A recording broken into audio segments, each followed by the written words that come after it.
Oświęcim, in the heart of Europe, among fields of crops and seemingly peaceful forests, a place arose whose name became synonymous with absolute evil. Auschwitz was not just a prison camp. It was the embodiment of an ideology that turned millions into numbers, human beings into merchandise, and science into an instrument of death. For decades, the image of smoking chimneys and railway tracks vanishing into darkness has stood as the symbol of the Holocaust. Yet beyond what is publicly known, there are stories and secrets that were never told, hidden experiments, strategic decisions, and silent acts of resistance that remained buried behind the barbed wire. Our journey begins long before the gas chambers came into operation. It begins with a series of seemingly bureaucratic decisions, with an old Austro-Hungarian barracks, with the occupation of a newly conquered Poland, and with the regime's obsession with transforming every corner of Europe into a cog in its machinery of domination. How does a quiet town turn into the largest factory of death? Who were the men drafting those decrees, and what ideas guided them? How was the secret maintained when thousands of people were being murdered every day? This documentary explores the origin, evolution, and downfall of Auschwitz to uncover the darkest atrocities of the Holocaust never before revealed. Welcome to Wartime Archive. The origin of hell, from military barracks to concentration camp. When the Wehrmacht invaded Poland in September 1939, the Nazi terror apparatus began searching for suitable locations to establish concentration camps far from the prying eyes of the Reich. The old barracks in the town of Oświęcim in southern Poland became a strategic target. During the Austro-Hungarian Empire, these buildings had housed cavalry regiments. After the First World War, they fell into disuse. The railway station connected to dozens of main and secondary lines stretching across Central Europe, an essential logistical advantage for a regime obsessed with mass transport. In addition, the flat, open terrain was ideal for installing barbed wire fences and watchtowers. Heinrich Himmler, head of the SS, recognized in this place a perfect future for his project. On April 27, 1940, he signed the order to create a new concentration camp with multiple purposes: to imprison Polish political opponents, provide slave labor for the war economy, and prepare a tool of repression that could be expanded according to the needs of the Reich. The choice of Rudolf Höss as commandant was no coincidence. He was a cold, disciplined officer who had proven his effectiveness in Dachau and Sachsenhausen. Höss had been convicted in his youth for participating in a political assassination, radicalized in prison, and upon release, joined the SS. His main virtue was blind obedience. Upon his arrival in May 1940, Höss found a semi-abandoned compound, brick barracks roofed with broken tiles, stables overgrown with weeds, and dirt paths that turned into mud pits when it rained. The first prisoners, 728 Polish men belonging to the intellectual and religious elite, arrived on June 14, 1940. Among them were teachers, lawyers, priests, and civil servants captured during the systematic dismantling of Polish society. They were greeted with beatings, shouting, and dogs. They were tattooed with numbers that replaced their names forever and forced to strip naked in front of the guards, losing the last shred of dignity. From that moment, a frenzied transformation began. Prisoners, subjected to exhausting workdays, tore down walls, dug trenches, placed cement posts, and stretched electrified barbed wire capable of killing anyone who tried to escape. Watchtowers rose on every corner. The barracks, built to house about 30 horses, were adapted to hold hundreds of men. Windows were barred, doors reinforced, and triple wooden bunks added, which in time became nests of lice and fleas. Discipline and humiliation were established immediately. Every morning at 4:30, the metallic strike of a gong pulled prisoners from a restless sleep. They had to form perfect rows in the yard for roll call, enduring the freezing Polish winter or the scorching summer heat. Some collapsed from exhaustion. Their companions had to hold them upright to avoid collective punishment. Any delay or misplaced gesture was punished with lashings or hours of standing at attention, with arms raised until their muscles trembled. In those early months, Auschwitz functioned as a punishment and forced labor camp. Polish prisoners quarried stone, built roads, and worked in weapons repair workshops. Food was meager and violence arbitrary. Infectious diseases spread easily in the overcrowded barracks. Dysentery and typhus caused constant diarrhea and high fevers. Without medicine or rest, many died within weeks of arrival. The dead were taken to a provisional crematorium set up next to the morgue. The chimneys began to emit smoke before gas chambers even existed. The camp administration began experimenting with methods of punishment. Block 11, soon nicknamed the bunker, was used for the detention and torture of rebellious prisoners. In its basement, standing cells barely 1 square meter in size forced 4 men to spend the night without sitting. Other cells lacked light and ventilation and served for total isolation. An execution yard was also built between blocks 10 and 11. Victims were pushed against a wooden-covered wall to absorb the bullets. Their bodies fell onto the damp earth and were dragged unceremoniously to the morgue. This wall of silence would later symbolize the death of thousands who never knew why they were killed. Meanwhile, the Nazi administration turned the area around Auschwitz into a colonization zone. More than 7,000 residents were expelled from their homes, including Poles and Jews, and their properties confiscated. The SS created experimental farms and warehouses where food was grown for the army. Prisoners, in addition to building their own prison, worked these farms, harvesting potatoes, milking cows, and gathering cereals they would never taste. Surrounding villages were left deserted, patrolled by armed guards.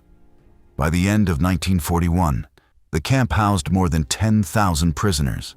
Orders from Berlin demanded an increase in capacity as mass arrests were rising and the war against the Soviet Union generated waves of prisoners of war. The original structure of Auschwitz, with its 8 brick barracks and stables, was insufficient for Himmler's plans. It was then that the idea emerged of building a second camp several kilometers away, even farther from the few eyes that could glimpse the barbed wire. Without knowing it, the first prisoners had laid the foundations of a death machine, whose scale would surpass everything seen before. Auschwitz did not emerge in a vacuum. It was part of an expanding system of camps the Nazi regime had been building since 1933. Dachau was the initial model, followed by Buchenwald and Sachsenhausen, where Höss learned the methods of surveillance and punishment. But unlike those, Auschwitz was designed to grow indefinitely and integrate multiple functions: hostage storage, exploitation of forced labor, and later, a center of extermination.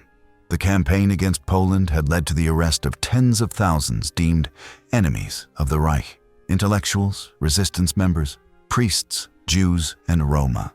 The initial prison population was almost exclusively Polish, although in October 1940, the first German prisoners arrived, mostly common criminals recruited to serve as kapos and divide the inmates. Rudolf Höss proved to be a relentless administrator.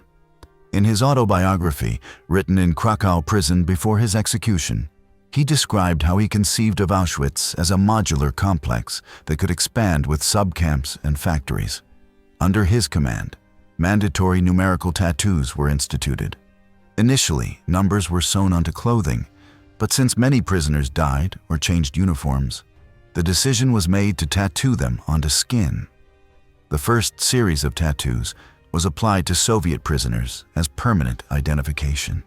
Höss also oversaw the expansion of brick barracks and the construction of new kitchens, hospitals, and SS offices. The expulsion of the local population is a lesser-told aspect. Between 1940 and 1941, the SS expelled inhabitants from villages such as Berzezinka, Babice, and Harmeze. Homes and farms were destroyed. Families were forcibly relocated to other regions of occupied Poland. Their lands were turned into experimental fields or plots assigned to German settlers. A new barracks was built for the SS garrison, along with houses for their families. While prisoners starved, officers lived comfortably. Houses with gardens, electricity, and heating, and even vegetable patches. The officers' wives grew flowers and held parties just meters from the electrified fences. Auschwitz evolved rapidly. In 1941, the first Soviet prisoners of war arrived, captured after the Nazi invasion of the Soviet Union. Many were shot upon arrival, as Hitler had declared that Soviet commissars should not be treated as prisoners of war, but executed. Others were used as laborers in SS experimental farms. The deaths of these prisoners occurred so quickly that guards barely had time to register them. By early 1942, the camp population exceeded 20,000, and construction showed no sign of slowing. Engineering death, Birkenau, and the industrialization of extermination. The order to expand Auschwitz led to the creation of Birkenau, or Auschwitz II, a complex conceived to make the final solution a reality. In October 1941, SS engineers arrived in the village of Brzezinka with blueprints, measuring sticks, and a chilling vision to erect the largest extermination structure in history. They designed a camp divided into sections, bounded by barbed wire. One sector for women, another for men, one for Roma, another for Soviet prisoners of war, and a family sector for Jews deported from Theresienstadt. Each sector had its own system of barracks, latrines, and watchtowers. The Romans called Birkenau the birch field for the trees that once covered the area. These trees were felled and turned into railroad ties and fence posts. While the Wannsee Conference defined the administrative mechanisms of genocide, prisoners from Auschwitz first were marched each day to the Brzezinka Marsh to work in infernal conditions. They had to drain the muddy land, dig foundations, haul wooden beams, and assemble prefabricated barracks. In winter, icy water reached their knees. Many developed pneumonia and died in the mud. In exchange for these ordeals, they received blows and shouts. Those who could not keep up were executed or sent back to the main camp to be selected. The construction of Birkenau was itself a process of extermination. The decision to use poison gas as a method of murder arose after a series of experiments in September 1941. In the basement of Block 11, SS officers dropped Zyklon B pellets into a sealed room where they had locked several hundred Soviet prisoners. The hydrogen cyanide released as gas killed everyone within minutes. Rudolf Höss reported to his superiors that he had found a quick and economical way to kill without shedding blood. From then on, Zyklon B became the symbol of industrial murder. The first bunkers at Birkenau were conversions of farmhouses called the Red House and the White House. Their windows were bricked up, their doors reinforced, and holes were opened in the roof to pour in the gas. These improvised chambers could kill hundreds of people in each session. But they were insufficient for the volume of deportees. That is why the firm Topf und Sokne was commissioned to build 4 monumental crematoria. Crematoria 2 and 3 were the most advanced. They consisted of an underground undressing hall, a gas chamber disguised as a shower room with false metal shower heads, and, above, a furnace hall with multiple coal-fired muffles. The design included hollow columns surrounded by wire mesh through which Zyklon B was poured, and a ventilation system that expelled the lethal gas in under half an hour. Hoists and rails conveyed the corpses to the ovens with chilling efficiency. Crematoria 4 and V were built with fewer resources. Their chambers were at ground level and their chimneys lower, but their function was the same. Each facility could kill 2,000 people at a time and cremate hundreds of bodies per hour. Together, the 5 gas chambers, including the one in the main camp, had a theoretical capacity of up to 4,756 corpses daily, a figure that was exceeded during the most intense phases of killing. The extermination process was refined with bureaucratic meticulousness. Trains arrived at the Judenrampe, a railway platform near the original camp, until in 1944, the tracks were extended directly into Birkenau. When the boxcar doors were opened, the deportees descended in a daze and were lined up by guards. SS doctors divided the newcomers into 2 groups. To the right, young men and women who could perform forced labor. To the left, children, the elderly, the sick, and pregnant women who would be killed immediately. Many did not understand what was happening. The camp orchestras played cheerful marches to drown out the screams. Those selected for death were led along a path lined with birches. In the anteroom of the gas chamber, they were ordered to undress. A sign told them to remember the number of their hook to retrieve their belongings. Some guards handed out soap and towels to maintain the illusion. Once inside, the doors were sealed hermetically. The sound of metal echoed through the room. From outside, members of the Sonderkommando climbed ladders to pour the Zyklon B crystals into hollow columns. Within minutes, hydrogen cyanide gas saturated the air. People gasped, clawed at their throats, and climbed over one another seeking oxygen. Then, silence. The work of the Sonderkommando was horrific. These prisoners lived isolated from the rest of the camp and received better rations and slightly less brutal treatment in exchange for collaborating in the machinery of death. Their task was to disentangle the massive bodies, search for any hidden jewelry, cut the women's hair, and extract gold teeth with pliers. They then loaded the bodies onto lifts that took them to the furnace hall. They knew that after a few months, they themselves would be killed to eliminate witnesses. Some managed to write notes and bury them in glass jars as testimony for future generations. The systematic plunder of belongings was another key part of the system. The warehouses known as Canada, so named for the country's reputation for wealth, became a gigantic sorting center. Watches, necklaces, rings, eyeglasses, prosthetics, and suitcases were separated and cataloged. Clothing and shoes were sent to depots in the Reich. Human hair was turned into felt for the textile industries. Gold teeth were melted down. Nothing was wasted. Prisoners who worked in Canada knew they were separated from the gas chamber by the thinnest of threads. A slower day's work or a gesture of resistance could send them to the selection group. Between 1942 and 1944, Birkenau received trains from nearly all of occupied Europe. About 76,000 Jews arrived from France, 60,000 from the Netherlands, 55,000 from Greece, 7,500 from Italy, and over 400,000 from Hungary in just a few weeks. Poles, Czechs, Slovaks, Yugoslavs, Germans, Austrians, Roma, and Soviet prisoners of war were also deported. According to later calculations, around 1.3 million people were deported to Auschwitz. 1.1 million Jews were killed there. Between 70,000 and 75,000 non-Jewish Poles were murdered. 21,000 Roma and 15,000 Soviet prisoners of war perished. The numbers cannot convey the human dimension, but they reveal the magnitude of the horror. In the summer of 1944, Birkenau became an unceasing hell. Trains of Hungarian Jews arrived, one after another. It is estimated that up to 12,000 people were killed in a single day.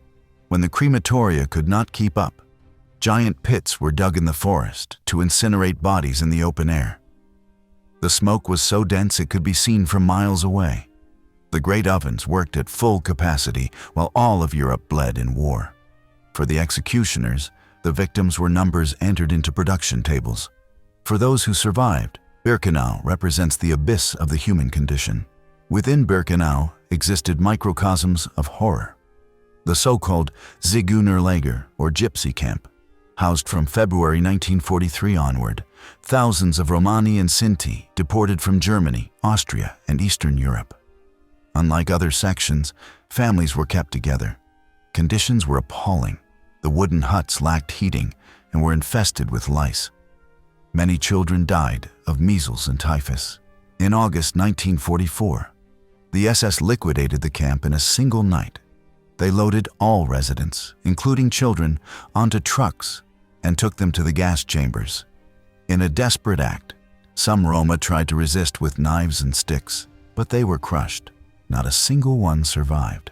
Another little-known area was the family camp for Jews deported from Theresienstadt, designated Sector BIB. Instead of separating them immediately, the SS kept parents, children, and grandparents together. This served propaganda purposes. When a Red Cross commission visited Theresienstadt in 1944, the Nazis claimed deportees were being sent to a family camp where they could live in decent conditions. In reality, after 6 months of imprisonment, all were sent to the gas chambers. Prisoners marked their walls with dates and names to leave a record of their presence. Women in Birkenau lived under especially cruel conditions. They were housed in damp, cold barracks, with bunks for 6 or 7 people. Their hair was shaved on arrival, and they were given a thin dress to wear both in summer and winter. Menstruation stopped due to malnutrition, causing health problems. Pregnant women were sent directly to their deaths or used by doctors for experiments. Women who gave birth in the camp saw their babies drowned or thrown onto piles of corpses. Some prisoners tried to improvise diapers and feed newborns with damp breadcrumbs, knowing they had no future. In the section for Soviet prisoners of war, located in Sector BEIE, thousands of men captured on the Eastern Front were forced to live in the open, without barracks or shelter. They slept in holes dug in the ground and received even smaller rations than the rest. Many were used for chemical warfare experiments or simply executed. The mechanism of deception in the gas chambers reached macabre theatrical levels. Guards and capos were trained to act kindly. They were ordered to smile and speak in several languages to gain the deportees' trust. They told them they were going to shower, that hot soup awaited them, that their clothes would be kept in order. Potted plants were even placed by the entrances to give an impression of cleanliness. Inside, fake pipes were installed to imitate water plumbing. When Zyklon B began releasing gas, people pounded on the walls and scratched at the doors. Some tried to protect their children by hiding them under their bodies. Scratches on the ceilings are still visible in the ruins of the chambers. The fate of the ashes reflects another layer of crime. Once the bodies were incinerated, the remaining bones were ground into powder in special machines. This ash was used as fertilizer in nearby fields or dumped into the Sola River, turning its waters gray. It was also mixed with sand to pave roads within the complex. The very landscape of the area literally became earth made from the bodies of those who had been murdered. The Canada warehouses were so vast they resembled cities. Canada 1 was near the main camp, and later, Canada 2 was built next to Birkenau. Prisoners who worked there were surrounded by mountains of clothing, blankets, silverware, carpets, and toys. This labor was coveted because it allowed them to find hidden food or small jewels that could be traded for bread. But the consequences of being discovered were terrible. Being caught hiding an item meant immediate execution. For many, the temptation to bring a piece of chocolate to a dying friend was stronger than fear. Science of horror, experiments, punishments, and the doctors of death. The brutality of Auschwitz was not limited to mass extermination. The camp's leaders turned some prisoners into guinea pigs, treating their bodies as laboratory material to experiment with eugenic ideas and technologies of control. Block 10, located in Auschwitz I, was transformed into an experimental hospital where doctors in service of the Reich carried out pseudo-scientific research under the banner of Nazi ideology. There, gynecologist Karl Klauberg sought a method to sterilize non-Aryan women on a massive scale without surgery. He injected caustic solutions made of formaldehyde and iodine directly into the wombs of his victims. Women, chosen for their youth and fertility, suffered unbearable pain, inflammation, and hemorrhages. Some died soon after, others were left permanently disabled. Klauberg boasted to his superiors that he could sterilize up to 1,000 women a day. After the war, he went into hiding but was captured and extradited to Poland, where he was finally tried. Also in Block 10, Horst Schumann developed a sterilization procedure using radiation. He employed X-ray machines to expose the sexual organs of men and women to doses so high they caused severe burns and tissue necrosis. After irradiation, Schumann performed castrations and removals to analyze the effects. The patients, mainly Roma and Jews, were left with terrible scars. Many died from infections or complications. The most infamous doctor was Josef Mengele, assigned to Auschwitz in May 1943. Trained in medicine and anthropology, Mengele saw in the camp an opportunity to put his racial theories into practice. Obsessed with twins, he roamed the arrival ramp in search of children with matching birth dates or similar appearances. These twins were separated from their parents and taken to special barracks. There, he carried out detailed skull measurements, noted eye and skin color, drew blood, and applied chemicals to their eyes in attempts to alter them. At times, he even sewed two children together at the spine to try to create conjoined twins. If one died, the other was killed so that their bodies could be dissected comparatively. Mengele also took interest in people with dwarfism. The Oświęcim family, a group of Romanian Jewish dwarfs who worked as entertainers, was deported to Auschwitz in 1944. Mengele considered them a scientific treasure. He extracted bone marrow, teeth, blood, and hair from each member, subjecting them to painful operations. Unlike many others, the Oświęcim family survived and later testified after the war, providing a chilling account of Mengele's duality. He could hand them sweets and then torture them without hesitation. Mengele's experiments extended to pregnant women, Roma, and prisoners with rare medical conditions. To research the cause of heterochromia, he inoculated viruses or bacteria into their eyes. To study resistance to cold, he submerged prisoners' arms in icy water for hours.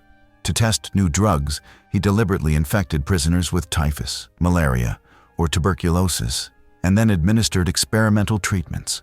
Many did not survive. The pseudo-science of horror also manifested in routine executions. The basement of Block 11 housed the first provisional gas chamber. There, the initial experiments with Zyklon B were conducted. After its use, the room was converted into a torture chamber. Guards hung prisoners by their wrists for hours. Others were forced to crouch with stones on their shoulders. Phenol injections into the heart became a common method to empty the infirmary. Doctors deemed many patients incurable and preferred to dispose of them to make space. SS man Josef Clare boasted of having killed thousands with his syringe. Added to this were public executions at the Black Wall, located between blocks 10 and 11. Thousands of political prisoners, members of the Polish resistance, and captured Soviets were lined up against it and shot. The wall, covered with wooden panels to absorb bullets, became a symbol of terror. Its very mention made inmates tremble. Scientific perversion knew no bounds. Beyond the experiments of Mengele and Klauberg, tests included hypothermia trials, blood transfusions between different racial groups, trials of experimental medicines, and deliberate mutilations to test prosthetics. Most were conducted without anesthesia and with no regard for suffering. Prisoners were seen as disposable test subjects. This mix of racist ideology and supposed scientific method demonstrates how technology and medicine can become instruments of barbarity when stripped of ethics. The horror of experimentation at Auschwitz also had a component of research into infectious diseases and chemical weapons. Eduard Wirtz, the camp's chief physician, supervised the doctors' activities and signed permits for each experiment. Wirtz experimented with removal and transplantation of organs, especially ovaries and uteruses of young women. He ordered the amputation of healthy limbs to study regeneration. He also coordinated vaccine trials against typhus. For this, healthy prisoners were inoculated with bacteria and then treated with experimental substances. Many died amid fevers and convulsions. Other doctors, such as Siegfried Schwelle and Bruno Weber, developed blood transfusion experiments. They injected blood from one blood type into prisoners of another to analyze the reactions. The results were predictably tragic: anaphylactic shock, kidney failure, and painful death. Hans Munk, a bacteriologist, conducted experiments with bacillus cultures. Although he later tried to present himself as an opponent of genocide, his research caused unnecessary suffering. Serology tests were also conducted. Prisoners were deliberately infected with malaria to study new medicines. Some were exposed to carrier mosquitoes. Others were injected with infected blood. Scientists measured fever curves and tested drugs that often proved ineffective. Researcher Kurt Plotner experimented with barbiturates and hallucinogens, such as mescaline, on prisoners, seeking to develop substances for interrogation. Many went insane or died. Scientific sadism was also evident in freezing experiments. To investigate hypothermia, doctors submerged naked prisoners in barrels of icy water for hours. They observed how body temperature dropped and noted the exact moment of cardiac arrest. Different reanimation techniques were tested: hot water, massages, heat lamps. None of these practices sought to save lives. They aimed to gather data for the German army. The punishment cells deserve more detailed description. The Stehzellen, or standing cells, consisted of compartments barely 90 centimeters wide with a small air hole. 4 prisoners had to remain standing all night, unable to move or stretch. After several nights, their legs swelled, blood circulation was impaired, and they collapsed.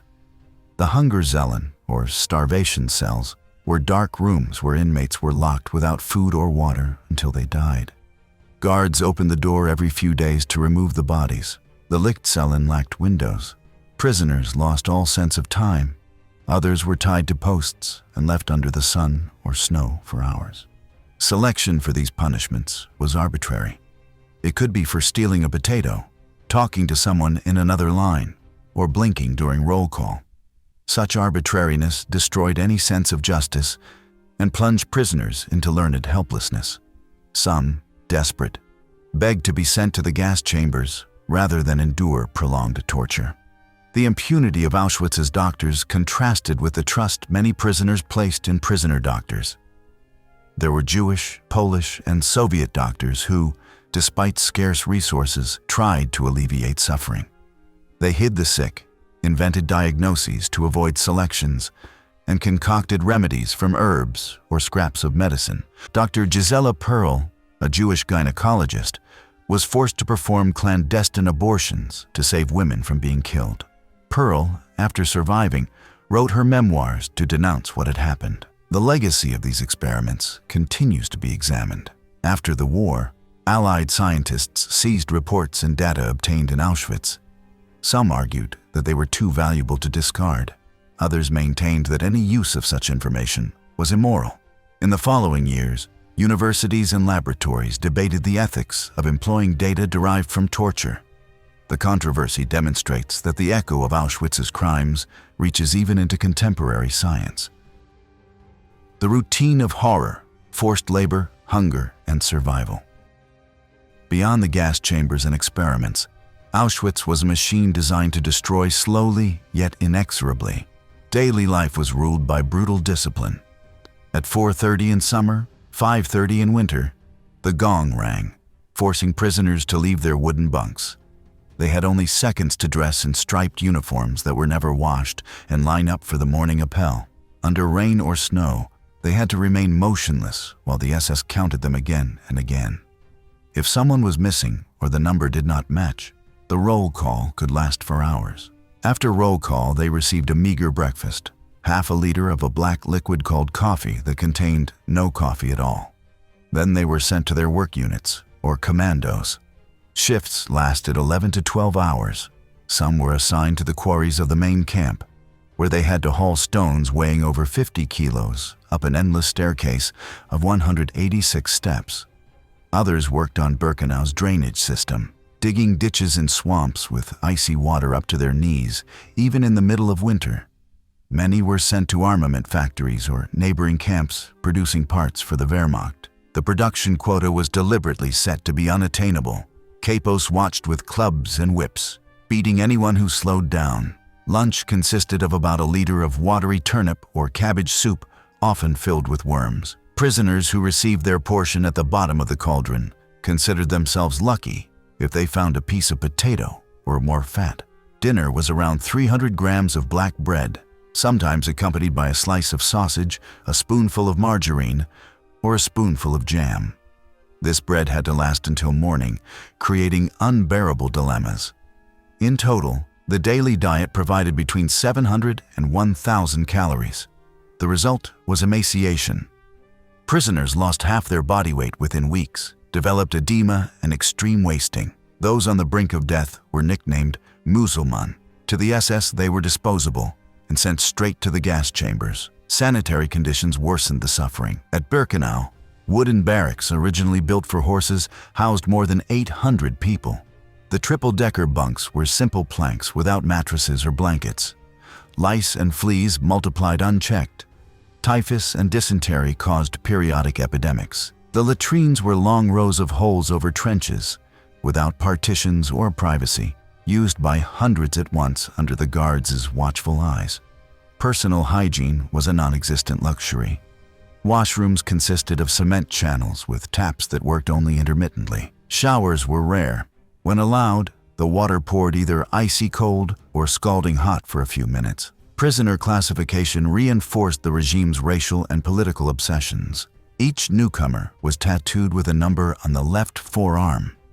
Auschwitz was the only camp to implement this systematically.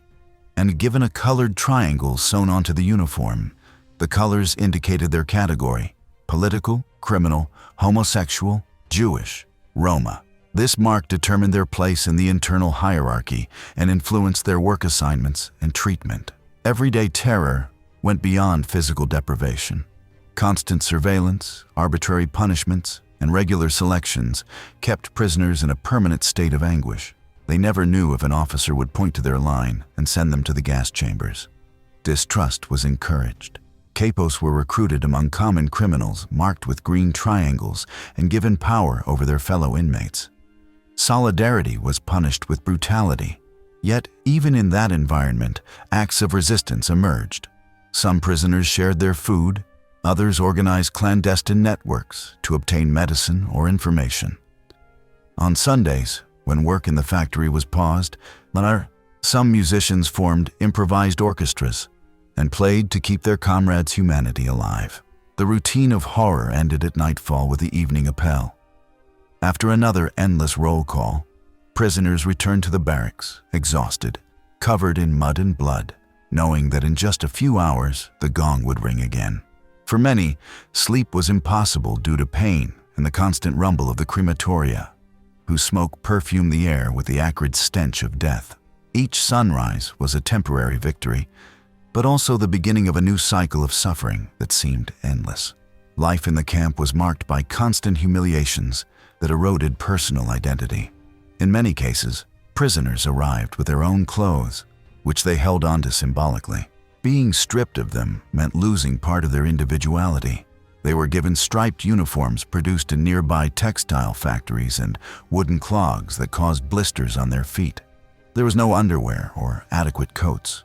Many wrapped newspapers around their legs to ward off the cold. One of the most perverse forms of psychological control was compulsory music.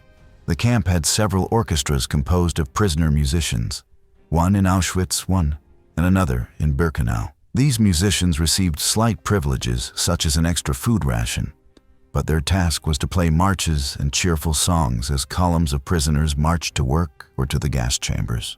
The music drowned out the screams and made newcomers believe they were in an orderly place. For the musicians, each note was torment. They knew their melodies accompanied friends and relatives to death. Clandestine networks emerged early on. Political prisoners, mostly Poles, established contacts with the outside world through civilian workers. News was exchanged, and occasionally medicines or messages were smuggled in. One of the most notable organizations was the Auschwitz resistance movement, led by Witold Pilecki, a Polish army officer who voluntarily infiltrated the camp in September 1940 to report to the resistance. Inside the camp, Pilecki created aid networks and collected testimonies that were later sent to London. In 1943, he managed to escape. His reports were among the first to describe Auschwitz's atrocities to the world, though at first few believed their magnitude. Another form of resistance was sabotage. In repair workshops and factories, some prisoners deliberately sabotaged production, screwing parts incorrectly, mixing unsuitable materials, or slipping sand into machinery. These acts were extremely dangerous. If discovered, those responsible were executed. Yet the desire to undermine the Nazi machine was so strong that many risked their lives. Clandestine trade was also part of daily life. Prisoners used cigarettes, pieces of bread, or buttons as currency. Shoes, metal utensils, even information were exchanged. Workers from the Canada warehouses sometimes smuggled small valuables that could later be traded for food. This microeconomy of survival provided minimal relief from hunger. Women created their own support networks. In the women's barracks, older women cared for the younger ones, combed their hair, and tried to protect them from guard abuse.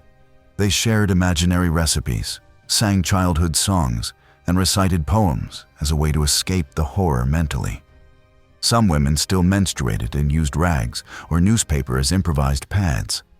They shared these materials, knowing that minimal hygiene could save them from infections. Secret education was another form of resistance. Captured teachers and university students organized clandestine classes at night. Mathematics, history, languages, and philosophy were taught to children and adolescents. Students memorized poems and literary works to recite them in secret. These classes were acts of affirmation.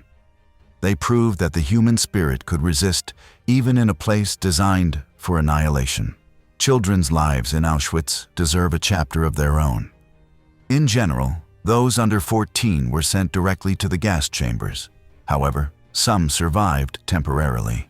The children of Roma in the Ziguner Lager, Mengele's twins, and Polish and Soviet Christian children whom the Nazis considered racially valuable. The latter were subjected to racial tests, and if they met certain criteria, were sent to Germany to be adopted by Nazi families. Other children, used as messengers or forced into light labor, lived in constant terror. A Jewish girl named Eva, who survived thanks to a group of women who hid her in a barrack, later recalled that her childhood was limited to gazing at the gray sky through wooden slats and whispering songs to her ragdoll. Even social relations were distorted in the camp. The instinct for survival led some prisoners to collaborate with the guards in exchange for privileges. Capos had to balance the brutality demanded by the SS with empathy toward their peers. Some capos became cruel executioners, while others tried to protect their own. This moral dilemma tore apart community bonds. Many survivors carried lifelong guilt over the decisions they made. And yet, despite the horrors, gestures of solidarity bloomed. One prisoner gave up his soup ration to a sick friend. Another shared a coat with someone shivering in the cold. A group hid a comrade during a selection. These acts of generosity were small defiance against a system that sought to reduce every individual to a number.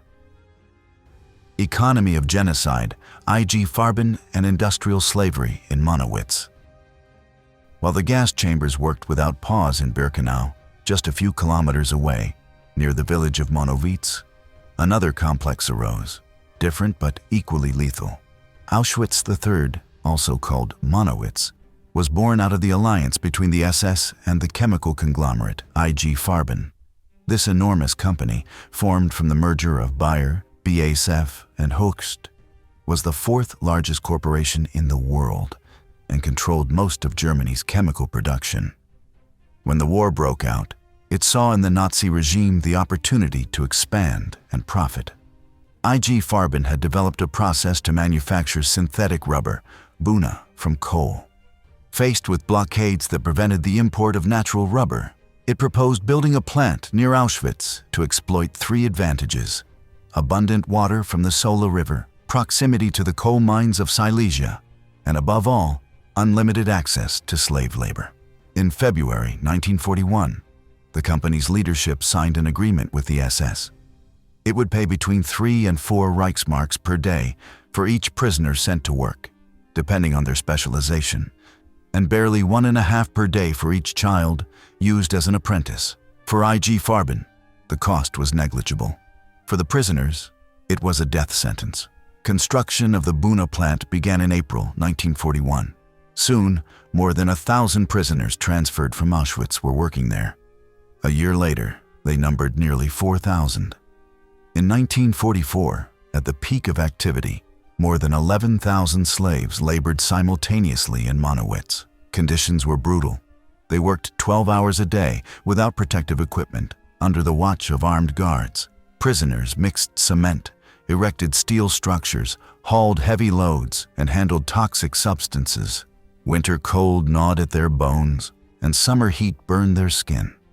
The company built its own barracks to save transport time, but did not invest in gas chambers.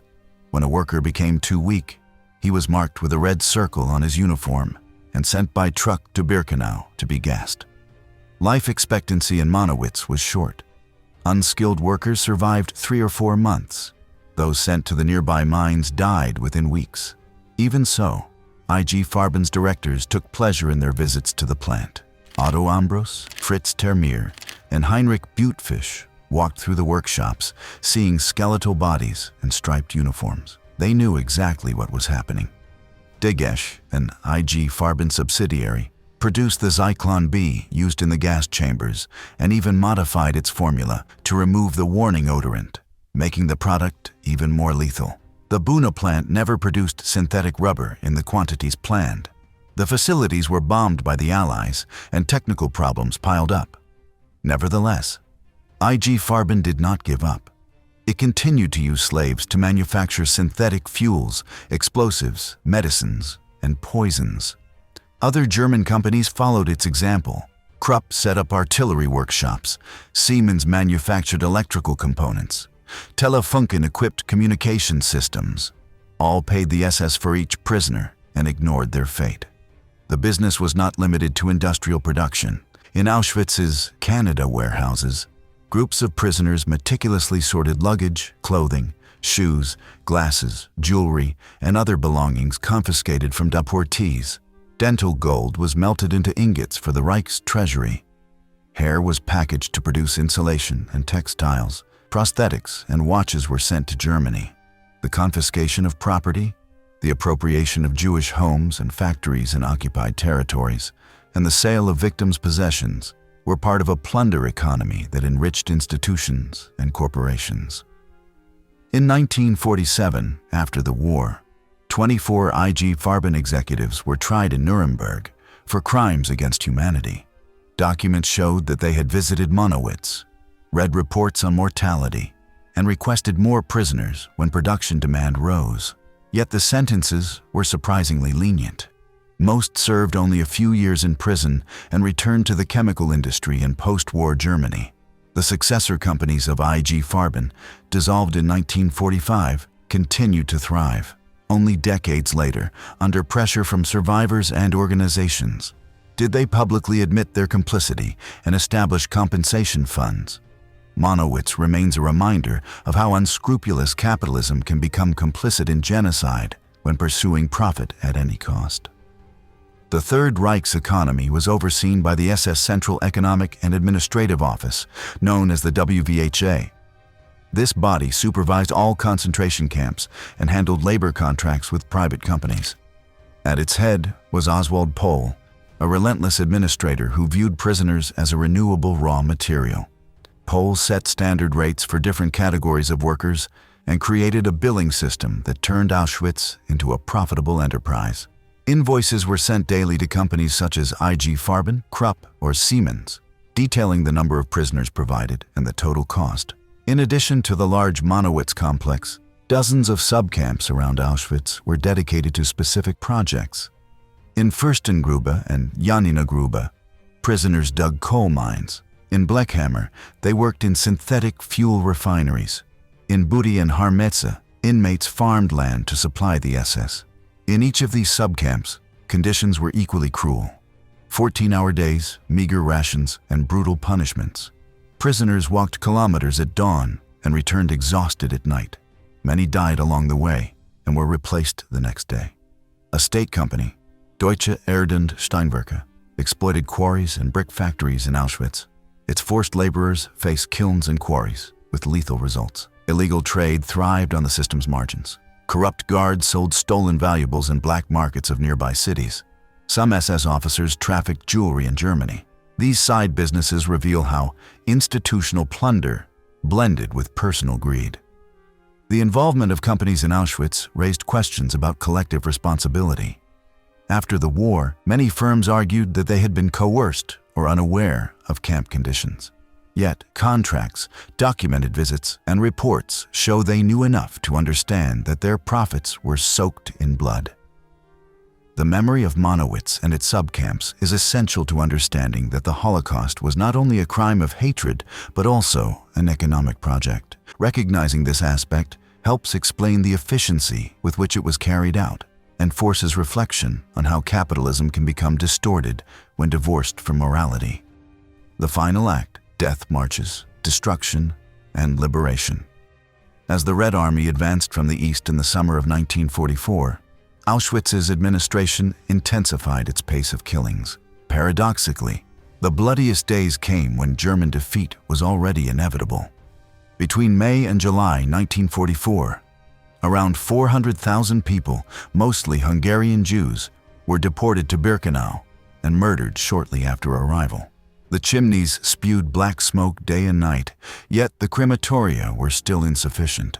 Open pits were dug where the Sonderkommando burned bodies in piles. On October 7, 1944, an uprising broke out. Members of the Sonderkommando, aware that they would be executed at the end of their shift, attacked the guards and blew up Crematorium 4 with explosives. The revolt was crushed and its leaders executed, but news spread, encouraging the idea that even in the heart of horror, resistance was possible. Soon after, Heinrich Himmler ordered the gassing stopped, not out of pity, but out of opportunism. He was trying to negotiate with the Western Allies and erase evidence of genocide.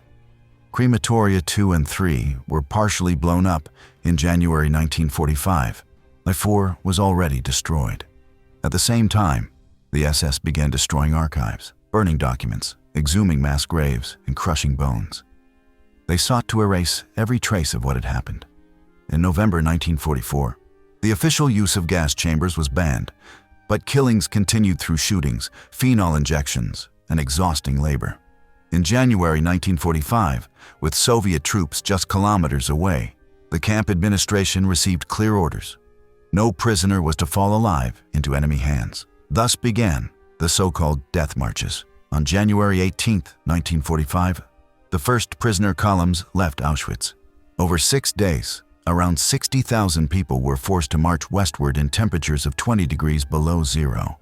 They wore thin uniforms and broken shoes. They had no food or water. Guards shot anyone who stopped. The roads were littered with frozen bodies and pools of blood. It is estimated that about 15,000 people died during these marches. Survivors were distributed to camps such as Gross Rosen, Buchenwald, or Mauthausen, where many perished shortly before the war's end. Meanwhile, about 7,000 prisoners remained in Auschwitz, too sick or weak to walk. According to the plan, they too were to be executed. But the Soviet advance was so rapid that guards had no time. On January 27, 1945, troops of the First Ukrainian Front entered Auschwitz, Birkenau, and Monowitz. Hardened by years of brutal combat, the soldiers were stunned by what they found. Living skeletons barely able to move, piles of abandoned corpses, and barracks full of the sick with typhus, dysentery, and tuberculosis. In the warehouses, they discovered hundreds of thousands of coats, suits, and dresses, mountains of shoes, tons of packaged human hair, and piles of gold teeth. These items became undeniable evidence of plunder and exploitation. The Soviets meticulously documented each scene. They filmed the gas chambers, the charred crematoria, and inscriptions on the walls of punishment cells. Their photographs would later serve at the Nuremberg trials. Despite liberation, for many, suffering did not end. Many survivors were so weakened that they died soon after from illness and malnutrition. Others had no homes to return to, their families exterminated, their towns destroyed. Those taken to field hospitals needed months to recover. Some, like writer Primo Levi and future Nobel laureate Elie Wiesel, took decades to find words to describe what they had endured. After the war, Commandant Rudolf Haas managed to hide under a false identity for nearly a year. He was captured in March 1946, tried and hanged in 1947 in front of Crematorium 1, the camp where he had overseen the murder of more than 1 million people. Other Nazi officers fled or were captured and tried, but many escaped through rat lines to South America or reintegrated into post-war German society. The liberation of Auschwitz revealed the scale of Nazi horror. The figures that emerged: 1.3 million deported, 1.1 million dead, mostly Jews, tens of thousands of Poles, Roma, and Soviet POWs annihilated, defied imagination. The ruins of the crematoria and the mountains of human belongings showed that death there had been industrial, calculated, and profitable. This collapse of hell marked the beginning of the long struggle to preserve memory, demand justice, and prevent such atrocities from ever recurring. The death marches followed several routes. One of the main columns headed west toward Wodzisławski, where prisoners were loaded into open wagons in midwinter and transported to Gross Rosen and Mauthausen. Another moved toward the Sudeten region, splitting between Buchenwald and Flossenburg. Some groups were driven north to Ravensbrück, a camp primarily for women. Along these routes, prisoners marched 20 to 40 kilometers daily. Their feet bled, their empty stomachs twisted, and their bodies collapsed. In many instances, villagers took pity and threw food or water. Guards reacted instantly, shooting prisoners who tried to pick up food, and sometimes the Samaritans as well. In other towns, however, locals took advantage of the chaos to loot deportees' belongings or denounced escapees. Morality along the routes varied by region and individual. Some stories of the marches were whispered for years. On the bridge at Lambinovice, dozens of prisoners leapt into the icy water in a desperate escape attempt. Others hid in barns and farmers' cellars until the columns passed. A group of Polish women tricked the guards with a barrel of vodka, and when they became drunk, helped several prisoners escape. The camp's last days were marked by anarchy. Offices were looted by guards searching for jewels and money before fleeing. Some prisoners reached food stores and ate for the first time in months. Others died from eating too quickly. The camp was left without authority, except for a few SS soldiers too sick to leave, who tried to negotiate their surrender. After liberation, the world was slow to grasp the extent of the horror. Images filmed by the Soviets in Auschwitz and by Americans and Britons in Dachau, Bergen-Belsen, and Buchenwald spread slowly. For many, the scale of the crimes was unimaginable. Some allies suspected the footage was propaganda, until they visited the camps and saw for themselves the heaps of corpses and skeletal survivors. The pursuit of justice was imperfect. At the Nuremberg trials, held between 1945 and 1946, the leaders of the Reich were placed in the dock. Yet only 11 were sentenced to death. The political divisions of the Cold War soon intervened. Many Nazi scientists and officials were recruited by the United States and the Soviet Union for their military and space programs. Operation Paperclip, the American plan to acquire German knowledge, brought former SS members to the US who were never tried. In Poland and East Germany, specific trials were held against Auschwitz SS members. In 1947, Höss was executed. In 1963, the Frankfurt Auschwitz trial put 22 former camp employees on trial. Only 17 were convicted. Many guards and doctors hid for decades.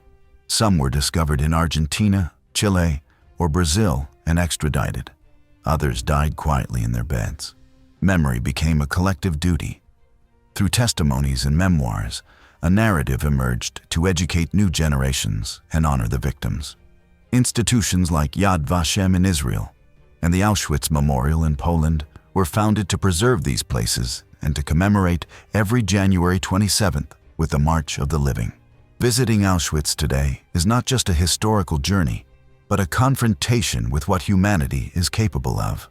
The barracks, watchtowers, and railway tracks still stand in silence. The crematoria ruins remain mute witnesses to the horror. Remembering these atrocities never before told is an act of collective responsibility. These ruins remind us that barbarity can return if we fail to learn. The future depends on our memory and remembering.